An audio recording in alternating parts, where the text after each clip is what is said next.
दिनांक 29/12 सोमवार रोजी डोंगर कठोरा येथे राष्ट्रीयकृत बँक ऑफ बडोदा यांच्या अंतर्गत गावातील ग्रामस्थांचे 27 अकाउंट ओपन करण्यात आले।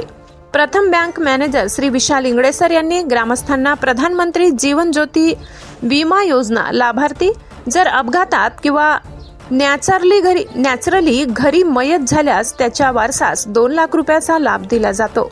त्याचा वार्षिक हप्ता 436 रुपये आहे। तसेच प्रधानमंत्री सुरक्षा बीमा योजना, अटल पेन्शन योजना, कमी गुंतवणुकीमध्ये वृद्धपकाळी जास्त लाभ दिला जातो। कार्यक्रमाला बँक मॅनेजर श्री विशाल इंगळे, शिपाई श्री सुनील नकवाल, सरपंच श्री नवाज तडवी, क्लर्क प्रदीप पाटील, ग्रामसेवक श्री बगडे, सामाजिक कार्यकर्ता अशोक तायडे, सदस्य दिलीप तायडे, माजी सरपंच मनोहर महाजन, रवींद्र भालेराव आदी ग्रामस्थ उपस्थित राहून एकूण 27 लाभार्थ्यांनी लाभ घेतला।